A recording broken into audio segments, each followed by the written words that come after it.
दोस्तों, प्रकृति ने समय समय पर करोड़ों जीव जंतुओं को जन्म दिया है और जिनमें से बहुत सी प्रजातियां आज भी जीवित हैं और कई प्रजातियां विलुप्त भी हो चुकी हैं। इन विलुप्त प्रजातियों में अधिकांश प्रजातियां तो हम सिर्फ उनके अवशेष के रूप में ही देख पाते हैं।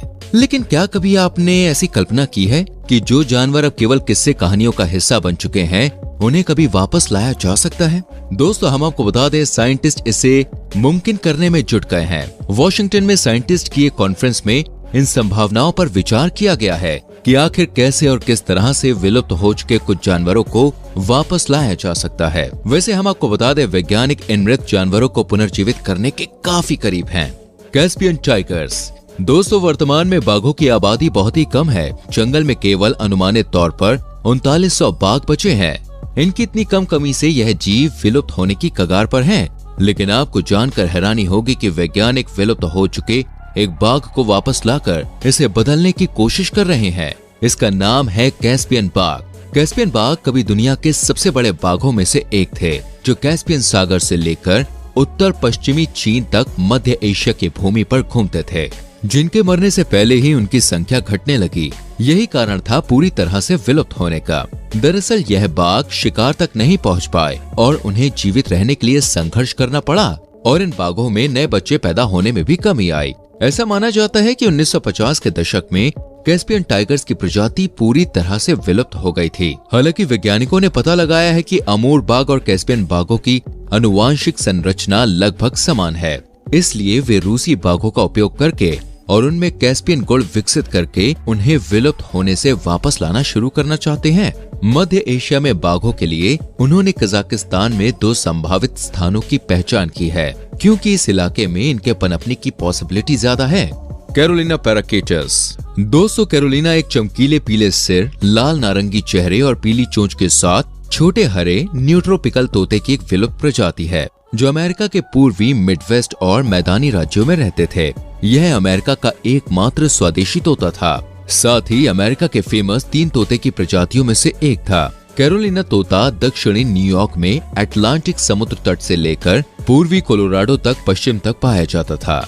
यह नदियों के किनारे और दलदलों में पुराने वाले जंगलों में रहता था। इसे पॉट पॉटची भी कहा जाता था, जिसका मतलब होता है पीले रंग की चोंच। लेकिन फिर यूरोप में बसने वाले लोगों ने शहद की खोज और शिकार के चलते उन सभी को मार डाला और पूरी तरह से नष्ट कर दिया। यह पक्षी 19वीं शताब्दी के मध्य तक विलुप्त हो गया था। इसे जंगल में अंतिम बार सन 1910 में लुडोविशियनस उप प्रजाति के रूप में देखा गया। 200 वैज्ञानिकों ने ऐसा पता लगाया है कि दक्षिण अमेरिका में कैरोलिना पैरट के निकटतम रिश्तेदार तोते हैं, जो अभी भी जिंदा हैं और इन दोनों के बीच बहुत कम आनुवांशिक अंतर है। वैज्ञानिकों को पैराकिट्स डीएनए में प्रोटीन कोड मिल जाए तो वो कैरोलिना पैरट को वापस ला सकते हैं। मैमथ। यह दिखने में एक विशालकाय हाथी था, जो अब विलुप्त हो चुका है। इसका वैज्ञानिक नाम मैमुथस प्राइमिजीनियस है। यह साइबेरिया के टुंड्रा प्रदेश में बर्फ में दबा हुआ मिला है, जो अब विलुप्त हो चुका है। लेकिन बर्फ के कारण इसका सारा मृत शरीर आज भी सुरक्षित मिला है। अनुमान लगाया जाता है कि फ्रांस में यह हाथी विंटर सेंचुरी के अंत तक और साइबेरिया में और ज्यादा टाइम तक जिंदा रहेगा। मैमथ शब्द की उत्पत्ति साइबेरियाई भाषा के मैमथ शब्द से मानी जाती है, जिसका मतलब भूमि के नीचे रहने वाले जंतु से होता है। क्योंकि इस हाथी का शरीर जमे हुए बर्फीले कीचड़ के नीचे ही पाया गया है, इसलिए उस देश के किसान मैमथ को एक प्रकार का बड़ा छछूंदर ही समझते थे। 200 वैज्ञानिकों ने इसे वापस जीवन देने का सबसे बुनियादी तरीका यह समझाया है कि वैज्ञानिकों के लिए मैमथ के जेनेटिक्स को लेने और उन्हें मौजूदा एशियाई हाथियों में डालना चाहते हैं, क्योंकि एशियाई हाथी मैमथ के सबसे करीबी और आधुनिक मिलते जुलते जीव हैं। और एक बार ऐसा हो जाने के बाद वैज्ञानिक मैमथ या मैमथ जैसे हाथियों के भ्रूण बनाने की कोशिश करेंगे। अगर यह सफल रहे तो शायद हम 4000 वर्षों बाद इस प्राचीन हाथी को एक बार फिर से 21वीं सदी में देख पाएंगे। Caribbean monk. कैरेबियन मॉन्क को सील कैरेबियन भिक्षु सील, जिसे सी वॉल्स और वेस्ट इंडियन सील्स के नामों से भी जाना जाता है, इसे 70 सालों से अधिक समय से नहीं देखा गया है। कैरेबियन मॉन्क के आमतौर पर शिकारी शार्क और इंसान थे। तेल के लिए इनका अधिक शिकार इनके विलुप्त होने का एक बड़ा कारण है। कैरेबियाई भिक्षु को लास्ट टाइम 1952 में जमैका और निकारागुआ के बीच सेरानिल्ला में देखा गया था। 2008 में अमेरिका ने इस प्रजाति को आधिकारिक तौर पर विलुप्त घोषित किया था। लेकिन दोस्तों वैज्ञानिक इंसानों की गई गलती सुधारने में लगे हुए हैं। वो इस कैरेबियन मॉन्क को वापस जिंदा करने के लिए कई बायोमेडिकल टेक्नोलॉजीज का इस्तेमाल कर रहे हैं और आर्टिफिशियल डीएनए से हो सकता है कि यह विलुप्त प्रजाति धरती पर वापस आ जाए। आयरिश एलक, आयरिश एल या जायंट डियर के नाम से भी इसे जाना जाता है। इसके पेंटिंग्स फ्रांस की प्राचीन गुफाओं में देखने को मिलती है। यह हिरन की एक प्रजाति थी जो पृथ्वी पर पाए गए सबसे विशाल हिरन की प्रजाति हुआ करती थी। आयरिश हिरणों की लंबाई 14 फीट तक होती थी।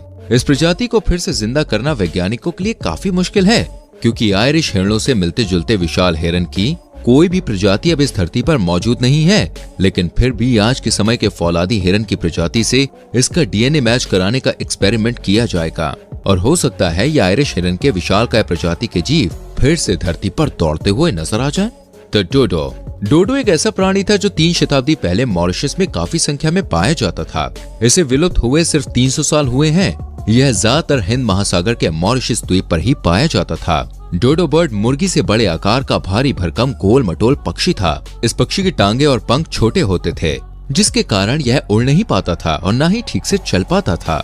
यह प्रजाति उस द्वीप पर अच्छे से फल फूल रही थी जब तक कि इंसान वहां नहीं पहुंचे थे। इंसान के वहां पहुंचते ही इस पक्षी का जमकर शिकार किया गया, जिसकी वजह से यह खूबसूरत पक्षी जल्द ही विलुप्त हो गया। यह प्राणी इतना असहाय और अपनी रक्षा करने में असमर्थ था कि धीरे धीरे इनका अस्तित्व ही खत्म हो गया। वैज्ञानिकों का मानना है कि इंसानों के मॉरिशस पर आने से पहले डोडो का कोई भी प्राकृतिक शिकारी इस द्वीप पर नहीं था। यही कारण है कि इस पक्षी ने अपने अंदर उड़ने की क्षमता विकसित नहीं की। अब तो यह सिर्फ मॉरिशस के राष्ट्रीय चिन्ह के रूप में दिखता है और वहां की सरकार ने इस परिंदे की पुनः प्राप्ति के लिए कई ट्रायल भी किए हैं। सेवर टूथ टाइगर, बिल्ली की प्रजाति का यह विशालकाय जीव पृथ्वी पर 11,000 वर्ष पूर्व तक पाया जाता था।